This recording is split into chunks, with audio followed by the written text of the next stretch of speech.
आजच्या या ऑनलाईन क्लासमध्ये आपल्या सर्वांचं स्वागत करतो. आज आपल्याला BATY मधील भारतीय अर्थव्यवस्था पेपर क्रमांक 10 यामधील पहिल्या चॅप्टरमधील आपल्याला भारतीय अर्थव्यवस्थेसमोरील जी काही आव्हाने आहेत त्यापैकी एक आव्हान आजच्या तासाला पाहायचं आहे की ज्यामध्ये शेतमालाच्या किमतीत होणाऱ्या चढ उतार किंवा बदल हा एक आव्हान भारतीय अर्थव्यवस्थेसमोर आहे. आपण यापूर्वीच्या तासालाही यावर माहिती घेतलेली आहे, चर्चा केलेली आहे. आपण पाहतो की भारतामध्ये शेतमालाच्या किमती या मागणी आणि पुरवठ्यानुसार ठरतात. भारताला स्वातंत्र्य मिळालं तेव्हापासूनची ही अवस्था आहे आणि आपण पाहतो की इथे उत्पादन खर्च कुठेही गृहीत घेतला जात नाही आणि म्हणूनच आजची आपण शेती पाहतो की शेती ही तोट्यात आहे. शेतकऱ्यांना शेती करणं परवडत नाही कारण उत्पादन खर्चाचा आणि किमतीचा मेळच नाही आणि जिथे उत्पादन खर्चाचा आणि किमतीचा मेळ नसतो तिथे आपण पाहतो की दारिद्र्य निर्माण होतं, मागासलेपणा येतो, आर्थिक विषमता मोठ्या प्रमाणात निर्माण होते किंवा शेतकऱ्याची कुठली पत तिथे निर्माण होत नाही आणि म्हणून शेतकऱ्यांमधील मागासलेपणाचं प्रमाण कमी होत नाही. पर्यायाने आपण पाहतो की शेतकऱ्याचा संबंध ग्रामीण भारताशी येतो, ग्रामीण अर्थव्यवस्थेशी येतो आणि ग्रामीण अर्थव्यवस्थेत किंवा ग्रामीण भारतात किंवा ग्रामीण भागात राहणाऱ्या लोकसंख्येचं प्रमाण भारतात नाही म्हटलं तरी 65 ते 70% दरम्यान प्रत्यक्ष असलेलं आपल्याला दिसून येतं. तर एवढी मोठी भूमिका भारतीय अर्थव्यवस्थेमध्ये शेतीची आहे की जवळपास जर 60-65% लोकांना प्रत्यक्ष अप्रत्यक्ष रोजगार जर शेतीतून मिळत असेल, परंतु शेतीची जर अशी वाईट अवस्था असेल शेतमालाच्या किमतीच्या बाबतीतली, तर त्या अर्थव्यवस्थेच्या विकासामध्ये मला वाटतं की अडथळे यामुळेच निर्माण होतात. जगाचा जर आपण विकासाचा संदर्भ पाहिला, जागतिक अर्थव्यवस्था ज्या ज्या काही विकसित झालेल्या आहेत त्यांचा जर आपण इतिहास पाहिला की त्यांनी अगोदर शेती क्षेत्रामध्ये डेव्हलपमेंट केली, शेती क्षेत्र त्यांचं अगोदर भक्कम केलं, ते विकसित केलं, तिथं पायाभूत सुविधा निर्माण केल्या, त्याची उत्पादकता वाढवली, त्यामधील नफा वाढवला आणि नंतर त्यांनी उद्योग सेवा क्षेत्राची पुढे झेप घेतलेली आहे. आपण उलटे जात आहोत. आपण पाहतो की भारतामध्ये एवढं स्वातंत्र्य मिळूनही आज आपण शेतीला पाणी सुद्धा देऊ शकत नाही, 24 तास वीज देऊ शकत नाही, ग्रामीण भागात रस्ते नाहीत, त्यामुळे शेतकऱ्यांचा शेतमाल शहरापर्यंत येत नाही आणि शहरापर्यंत न आल्यामुळे आपण पाहतो की शेतकऱ्यांना स्थानिक मार्केटमध्येच शेतमाल विकावा लागतो आणि त्याचबरोबर आपण पाहतो की आज शेतकऱ्यांना भांडवलाचा पुरवठा देखील वेळेवर होत नाही आणि पर्याप्त असा होत नाही. ही सगळी कारणं आपल्याला सांगता येतील की शेतकऱ्याच्या अधोगतीची, शेतीच्या अधोगतीची आणि शेतीच्या मागासलेपणाची, ग्रामीण भागाच्या मागासलेपणाची ही मुख्यतः कारणे आपण पाहतो. म्हणून आपण पाहतो आपल्याला हे म्हणता येईल की जर ग्रामीण भागात शेतकऱ्यांचं जीवन उन्नत करायचं असेल, शेतकऱ्यांचं प्रगती करायची असेल, ग्रामीण भाग जर पुढे आणायचा असेल तर शासकीय धोरणांमध्ये बदल केला पाहिजे आणि त्याच्या अंमलबजावणीतही बदल केला पाहिजे. आपण पाहतो की बऱ्याच वेळा कायदे सुद्धा शेतीच्या विकासाला अडथळा निर्माण करतात की आपण काल संदर्भ दिला, अत्यावश्यक सेवा कायदा हा शेतीला लागू आहे. म्हणजे शेतमालाच्या किमती या जाणीवपूर्वक शासन कमी कशा राहतील हा प्रयत्न करतं, परंतु शासकीय पातळीवर हा प्रयत्न होत नाही की आपण पाहतो की आदानांच्या किमती म्हणजे जे इनपुट्स आहेत, शेतीसाठी लागणारे सर्व साहित्य जे आहे ते सगळं महाग आहे. तुम्ही पहा म्हणजे बैलजोडी घ्या, आऊत घ्या, गाडी घ्या, खते घ्या, बियाणं घ्या, त्याचबरोबर औषधी घ्या, कुठलंही श्रम घ्या, त्या सगळ्यांच्या किमती या मागच्या 10 वर्षात बऱ्याच पटीने वाढलेल्या आहेत. परंतु त्या तुलनेत आउटपुट्स म्हणजे प्रदान ज्याला आपण म्हणतो ते प्रदान वाढलेलं नाही. प्रदानाच्या किमती, आउटपुट्स म्हणजे उत्पादनाच्या किमती तेवढ्या प्रमाणात वाढलेल्या नाहीत आणि याच्यामध्ये खूप अंतर आहे आणि त्यामुळेच शेती ही नुकसानीची ठरत आहे किंवा याच्यामध्ये मुख्य कारण आपण कालच्या तासाला पाहिलं की शेतमालाच्या किमती ज्या ठरतात त्याला फार काही कुठला बेस नाही. शास्त्रोक्त अशी पद्धत नाही त्याला. म्हणजे मनाला येईल ती किंमत आहे. व्यापाऱ्याच्या मनात आलं ती भाव शेतमालाच्या शेतमालाला मिळतो. तर अशा प्रकारची अवस्था आहे. आणि आपण पाहतो की शेतकरी अडलेला असतो, शेतकरी निरक्षर आहे, त्याला कायद्याची जाणीव नसते आणि पर्यायाने मग त्याला गरज पडलेली असते, त्याच्या मुलाची फीस भरायची असते किंवा सावकार दारात बसलेला असतो, त्याचं देणं फेडायचं असतं किंवा शेतीमध्ये आणखी काही गुंतवणूक करायची असते आणि पर्यायाने त्याला जी किंमत मिळेल त्याच किमतीला विकावं लागतं. त्याचबरोबर नुसतं किंमत कमी मिळते एवढाच नाही, तर त्याच्या शेतमालाचं वजन देखील व्यवस्थित केल्या जात नाही. तिथे वजनामध्ये सुद्धा खूप मोठ्या प्रमाणात फसवणूक झालेली आपल्याला दिसून येते, की अशा सर्वच बाबतीत आपण पहा, शेतकऱ्यानं काही विकायला आणलं तर त्यानं ₹10 किलो म्हटलं तर आपण म्हणतो ₹5 किलो दे. तर अशा प्रकारची ही प्रवृत्ती, शेतमाल फुकट मिळावा ही प्रवृत्ती लोकांमध्ये असते, व्यापाऱ्यांमध्ये असते आणि त्याचा परिणाम आपण पाहतो, की शेतीची वाईट अवस्था आहे. आपण पाहितलं कालच्या तासाला आपण म्हटलं, की शेतीचे 2 हंगाम असतात. एक खरीप हंगाम आणि रब्बी हंगाम. आपण पाहतो, की विशिष्ट महिन्यातच शेतमाल येत असतो आणि त्याचा परिणाम असा होतो, की शेतमालाचा पुरवठा एवढा वाढतो. पुरवठा वाढल्यामुळे किमती कमी होतात आणि किमती कमी झाल्यामुळे आपण पाहतो, की शेतकऱ्याचं उत्पादन खर्च भरून निघत नाही. यावर म्हणजे कायम शेतकरी हा त्याचं कर्ज सुद्धा फिटत नाही. आज आपण पाहतो तर शेती ही खूप भांडवली झालेली आहे. शेतीचा उत्पादन खर्च प्रचंड प्रमाणात वाढलाय. त्याची आपण कल्पनाही करू शकत नाही एवढा उत्पादन खर्च वाढला. जसं की आपण पाहतो, की शेतकऱ्यांनी समजा कापूस लागवड केली त्याने फवारणी केली समजा, तर फवारणी केल्याच्या नंतर जर पाऊस पडला तर ती फवारणी वाया जाते आणि पर्यायाने आपण पाहतो की त्याचं उत्पादन खर्च वाढतो.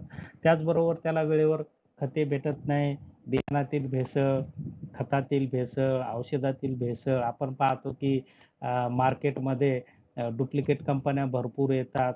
हे सगळं व्यवस्थित होण्यासाठी शासकीय यंत्रणा असते की शेतकऱ्यांचं नुकसान होऊ नये, त्यांना चांगली खते मिळावीत. परंतु आपण पाहतो की दुसरी एक अर्थव्यवस्था असते, त्याला आपण काळा बाजार असं म्हणतो आणि ब्लॅकमधून नफ्याचं प्रमाण वाढवण्यासाठी कंपन्या शेतकऱ्यांच्या अज्ञानाचा गैरफायदा घेतात, की जसं की आपण पाहतो की थोडंफार प्रमाणात नावात बदल करून दुसरी कंपनीच्या नावाखाली बोगस बियाणं विकतात, बोगस खते विकतात, बोगस औषधं विकतात आणि त्याचा परिणाम शेतकऱ्याचा तर प्रत्यक्ष खर्च होतोच, परंतु त्याचा रिझल्ट येत नाही आणि रिझल्ट न आल्यामुळे त्याची उत्पादकता वाढत नाही. उत्पादकता न वाढण्याचं आणखी कारण आपण पाहतो की शेतामध्ये पाणी नाही. आपण महाराष्ट्राचा जर विचार केला तर केवळ 18% जमीन सिंचनाखाली आहे. भारताचा जर विचार केला तर 35 ते 40% जमीन सिंचनाखाली आहे. राज्यनिहायाचा विचार केला तर आपण पाहतो की फार विषमता आहे. महाराष्ट्रात जिल्हानिहाय विचार केला तर काही जिल्ह्यामध्ये तर 10% ही जमीन सिंचनाखाली नाही. म्हणजे 90% जर शेती किंवा ही कोरडवाहू असेल तर तिथं काय आपण तर पाहतो निसर्ग तर आता निसर्गाने तर खूप पर्यावरण हानी झाल्यामुळे निसर्ग खूप बदललेला आहे. ऋतू राहिलेले नाहीत. पावसाळ्यात उन्हाळा यायलाय, उन्हाळ्यात पावसाळा यायलाय आणि त्यामुळे ते सगळं पॅटर्न बदलून गेलेलं आहे. शेतकरी धास्तावलेला आहे की करायचं काय? कोणतं पेरावं आणि काय खावं? तर अशा प्रकारची स्थिती शेतीमध्ये निर्माण झालेली आहे आणि यातूनही शेतकरी कसं तरी पीक काढतो, परंतु त्याच्या मालाला योग्य अशी किंमत मिळत नाही. त्याच्या मालाला किंमत मिळावी म्हणून कागदोपत्री शासन काय करतं? आधारभूत किमती दरवर्षी जाहीर करतं, परंतु आधारभूत किमतीने कुठेही खाजगी व्यापारी शेतमालाची खरेदी करायला लागलेले आज तरी दिसत नाहीत. सगळं आहे, कायदा आहे, की आधारभूत किमतीत जर शेतमाल खरेदी नाही केला तर त्यांच्यावर फौजदारी गुन्हा दाखल करावा. परंतु आपण प्रत्यक्षात पाहतो, की अशा प्रकारची कुठेही आपल्याला अशा प्रकारचं प्रकरण दिसून येत नाही, की एखाद्या व्यापाऱ्याने आधारभूत किमतीपेक्षा माल खरेदी केला आणि त्याच्यावर केस झाली म्हणून. तर हे शेतकऱ्यांचं अज्ञान आहे, शेतकऱ्यांच्या अडचणीचा गैरफायदा आहे किंवा शासकीय यंत्रणा आपण पाहतो व्यापाऱ्यासोबत मिलीभगत करतात किंवा तशा प्रकारचं त्यांचं देणं घेणं चालतं आणि म्हणून आपण पाहतो की शेतकऱ्यांची लूट या ठिकाणी होते. निव्वळ शेतकऱ्यांची ही आर्थिक लूट नाही तर त्याचा सन्मान त्या ठिकाणी राहत नाही. त्याची सामाजिक परिस्थितीही त्यामुळे बिघडते. त्याचं पत राहत नाही आणि आपण पाहतो की आज शेतकरी मोठ्या फार प्रमाणात आत्महत्या करतोय. तर अशा प्रकारची स्थिती अं, भारताला निश्चितच परवडणारी नाही. भारताच्या विकासामध्ये अडथळा निर्माण करणार आहे किंवा एक मोठं आव्हान या परिस्थितीत बदल करण्याचं भारतीय अर्थव्यवस्थेसमोर असलेलं आपल्याला दिसून येतं. की शेतकऱ्यांची स्थिती कशी असावी या बाबतीतला आपण पाहतो की भारताला फार प्राचीन इतिहास आहे. बऱ्याच अर्थतज्ञांनी जागतिक पातळीवरही शेतीचा विकास कसा घडवून आणावा या बाबतीतले विचार, सिद्धांत मांडलेले आहेत. ते खरंच ते विचार जर आपण स्वीकारले तर निश्चितच शेतमालाची आपण पाहतो की प्राचीन काळात सुद्धा कौटिल्याचा जर या ठिकाणी संदर्भ दिला तर कौटिल्याच्या काळात शेतकऱ्यांना संरक्षण दिलं जायचं. त्याची फसवणूक केली तर फसवणूक करणाऱ्यांना पनिशमेंट व्हायची. आज काय अवस्था आहे? आज वाईट अवस्था आहे. शेतकऱ्यांकडे फार कोणी लक्ष द्यायला तयार नाही. कारण आपण पाहतो की कांद्याच्या किमती ₹2 ₹4 किलो होतात, ₹1 किलो होते. बटाट्याची किमती तसंच आहे. शेतमालाच्या प्रत्येक भाजीपाल्याच्या किमती पहा किंवा अन्नधान्याच्या किमती पहा. ह्या किमती उत्पादन खर्च भरून देणाऱ्या नसतातच. आणि मग अशी जर अवस्था असेल तर शेतकरी किंवा ग्रामीण भाग, भारताचा जो ग्रामीण भाग ज्यामध्ये 60-70% लोकसंख्या राहते. ही लोकसंख्या कायमस्वरूपी दारिद्र्यातच राहते. इथं कुठे विकासाच्या संधी त्यामुळे निर्माण होत नाही. आणि आपण पाहतो की विकास जर करायचा असेल तर लोकांचं उत्पन्न वाढलं पाहिजे. आणि उत्पन्न वाढलं पाहिजे, स्त्रोत तशी भक्कम पाहिजे, गॅरंटेड पाहिजे. जिथं नफा आहे, व्यवसायात नफा मिळाला पाहिजे. आता आपण पाहतो की द्वितीय क्षेत्र आणि तृतीय क्षेत्रामध्ये नफा मोठ्या फार प्रमाणात मिळतो. ते लोक 10 वर्षात कुठल्या कुठे गेले आणि शेतकरी जागेवरच राहिला.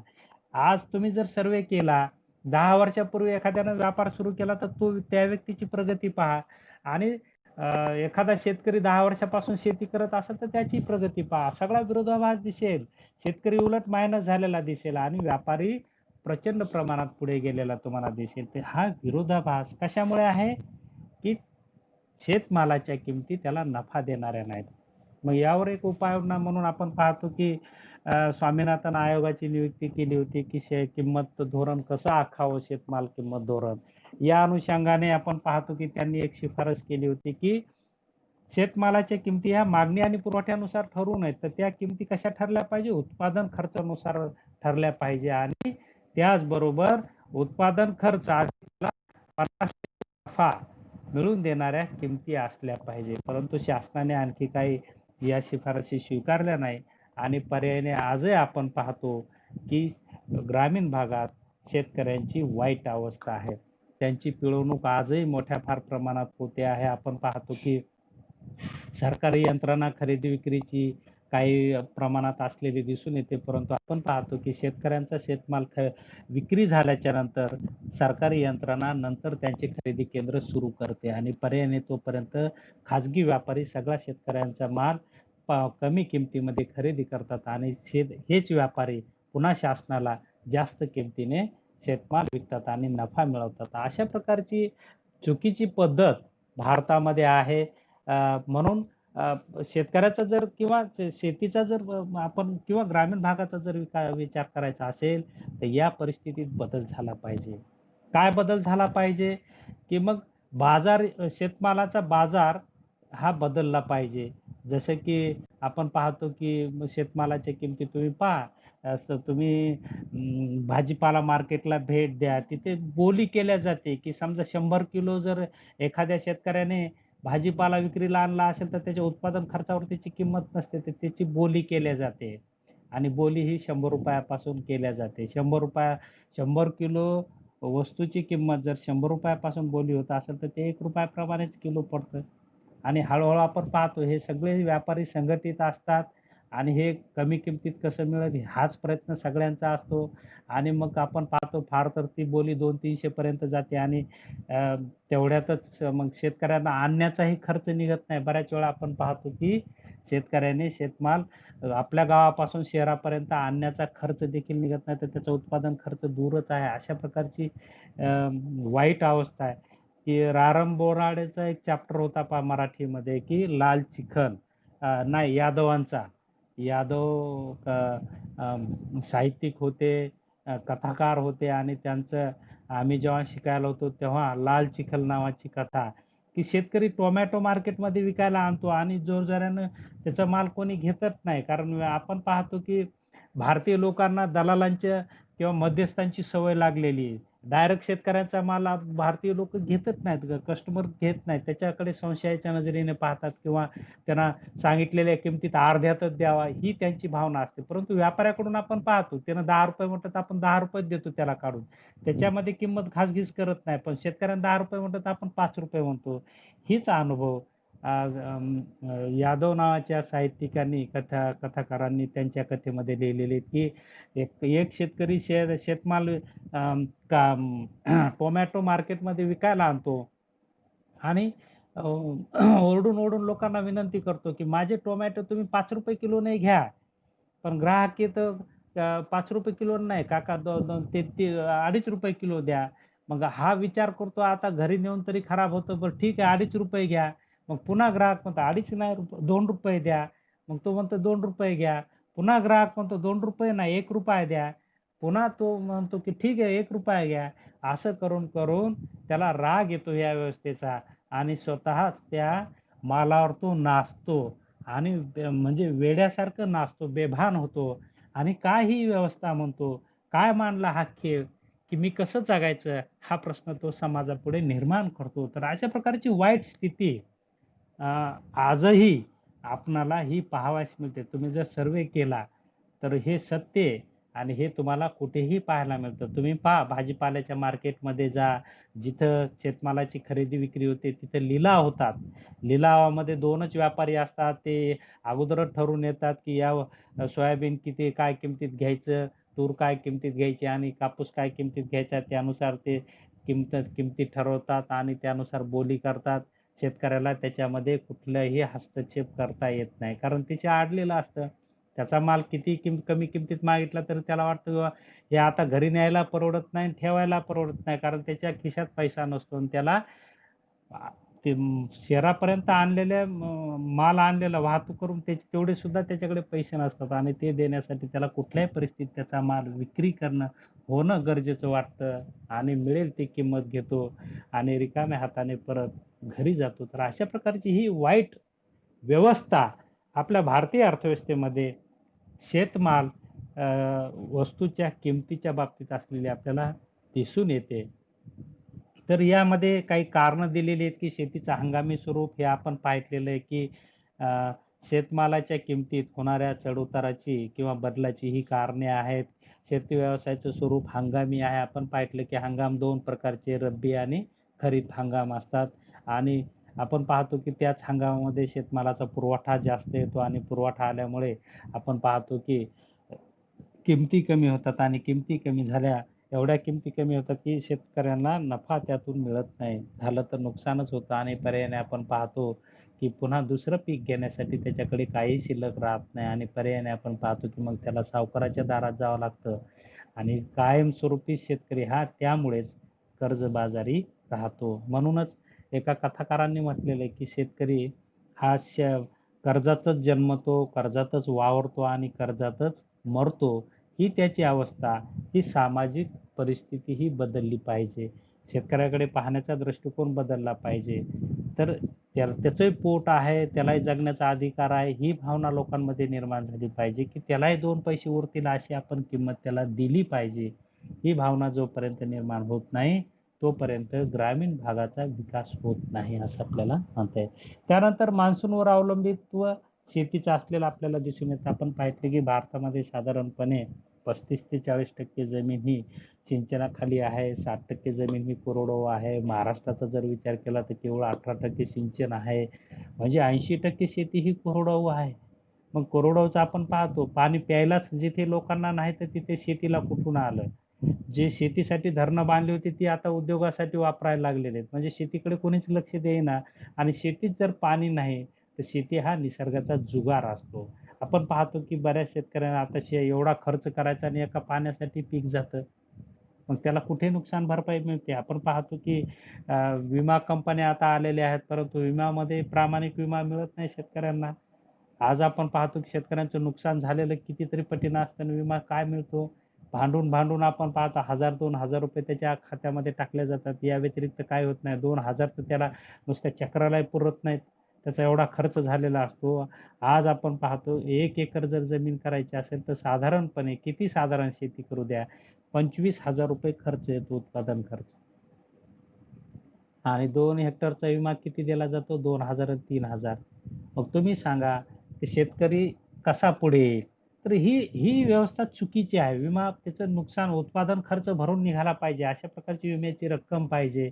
परंतु ती नसते आणि पर्यायाने आपण पाहतो, की हे सगळं चुकीच्या पद्धतीने चाललेलं आहे. त्यामध्ये बदल होणं गरजेचं आहे.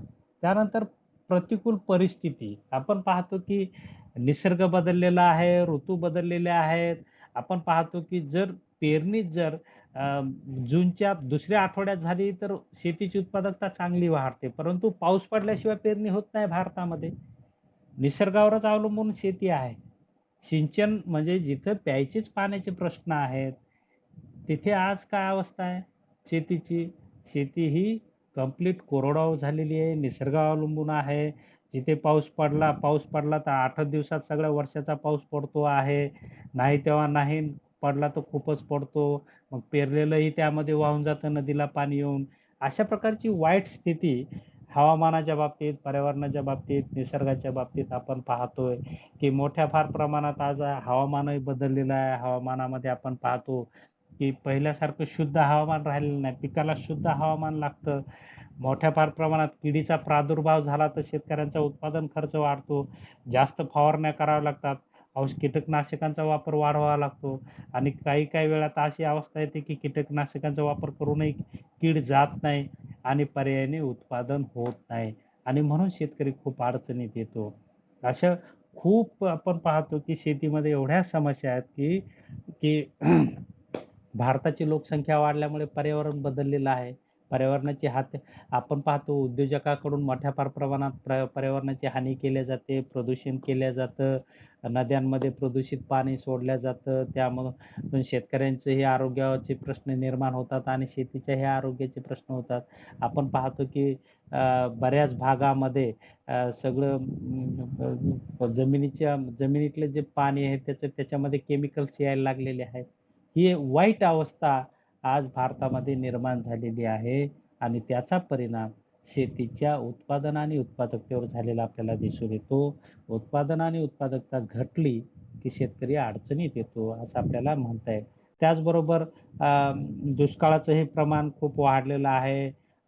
पुरांचंही प्रमाण वाढलेलं आहे. टोळधाड आपण पाहतो, टोळधाड मोठ्या प्रमाणात येते आणि टोळधाड पूर्ण एवढी कीड लागते की शेतकऱ्याचं आलेलं पीक ते वाया जातं. अशी विविध कारणे आपल्याला त्यामध्ये सांगता येतील. त्याचबरोबर इतरही कारणं सांगता येतील, की वाहतूक व्यवस्थेची अवस्था वाईट आहे. व्यापाऱ्याकडून होणारी सट्टेबाजीवर आपण ते सगळं पाहिलेलं आहे. मालाची विक्री म्हणजे शेतमाल बाजारपेठही सदोष आहे. अनेक दोष आहेत बाजारपेठेमध्ये. तर त्यामुळेही आपण पाहतो, की शेतकऱ्यावर अन्याय होतो. त्याला अपेक्षित असे उत्पादन खर्च भरून निघणारी किंमत भेटत नाही आणि पर्यायाने आपण पाहतो, की हे सगळं अ, स च चुकीच्या पद्धतीने होत असल्यामुळे शेतकऱ्यांच्या शेतमालाच्या किमतीत मोठ्या फार प्रमाणात बदल झालेले. इतरही अनेक कारणं आहेत, ते आपण पाहिलेले आहेत. ते सगळे कारणं या सगळ्या याच्यामध्ये अ, अ, कारणीभूत आहेत आणि त्यामुळे शेतकऱ्यांचं खूप नुकसान होतं आणि कायमस्वरूपी शेतकरी हा कर्जबाजारी राहतो आणि मग आत्महत्येकडे वळायला लागलेले आहेत. महाराष्ट्र पूर्ण भारतामध्ये विकासाच्या बाबतीत अग्रेसर राज्य म्हटलं जातं, परंतु शेतीची वाईट अवस्था पाहिली तर शेतकऱ्यांवर आत्महत्याची वेळ यावी याच्या एवढं दुर्दैव कोणतंही नाही असं आपल्याला म्हणता येईल. त्यानंतर काय याचे परिणाम आपल्याला सांगता येतील. आपण परिणाम पाहिलेले आहेत, की शेतमालाच्या किमतीत जे चढ-उतार होतात.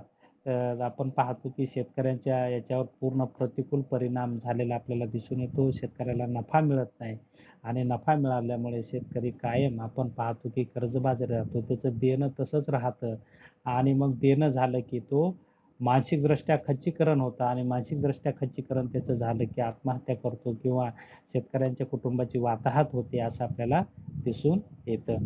त्यानंतर आपण पाहतो की त्याला मग ते देण्यासाठी शेती विकावी लागते आणि तो भूमिहीन खूप शेतकरी, तुम्ही जर ह्या मागच्या 20 वर्षाचा सर्व्हे केला तर खूप शेतकरी ही भूमिहीन झालेले आहेत.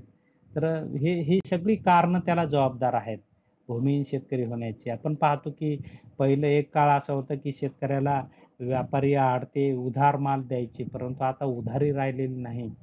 जर शेतकऱ्याच्या खिशात पैसे नसतील आणि त्याला जर खत न्यायचं असेल तर ₹5 शेकड्याचा पैसा घ्यावा लागतो आणि खते, बी-बियाणे आणावं लागतात आणि एवढं करूनही निसर्ग प्रतिकूल राहिला, टोळधाड आली, पूर आला, अतिवृष्टी झाली किंवा दुष्काळ पडला, याच्यातूनही जेवढं काही थोडंफार पिकतं, ते जर मार्केटमध्ये विकायला आणलं शेतकऱ्याने, तर त्यालाही किंमत मिळत नाही आणि पर्यायाने त्यानं ते पिकवण्यासाठी घेतलेला असा पैसा जो ₹5 शेकड्याचा असतो, तो कसा फिटेल हा प्रश्न सर्वांसमोर निर्माण होतो आणि नाही फिटला तर त्याची मानसिकता ढासळते. कारण त्यालाही खर्च असतो. आपण पाहतो की उपभोग तर सर्वांचा सारखा असतो. पगारीवाल्यालाही तेवढाच उपभोग असतो आणि त्याला जगण्यासाठी त्याच वस्तूच्या आपण पाहतो साखर पगारीवाल्याला बी ₹40 किलोने घेतो आणि त्यालाही ₹40 किलोने मिळते. त्याच्यासाठी कुठे त्याच्याही मुलाला तेवढाच शिक्षणावर खर्च करावा लागतो, राहणीमानावर खर्च करावा लागतो, कपड्याला त्याला खर्च मग ही तरतूद त्याची कुठून होणार?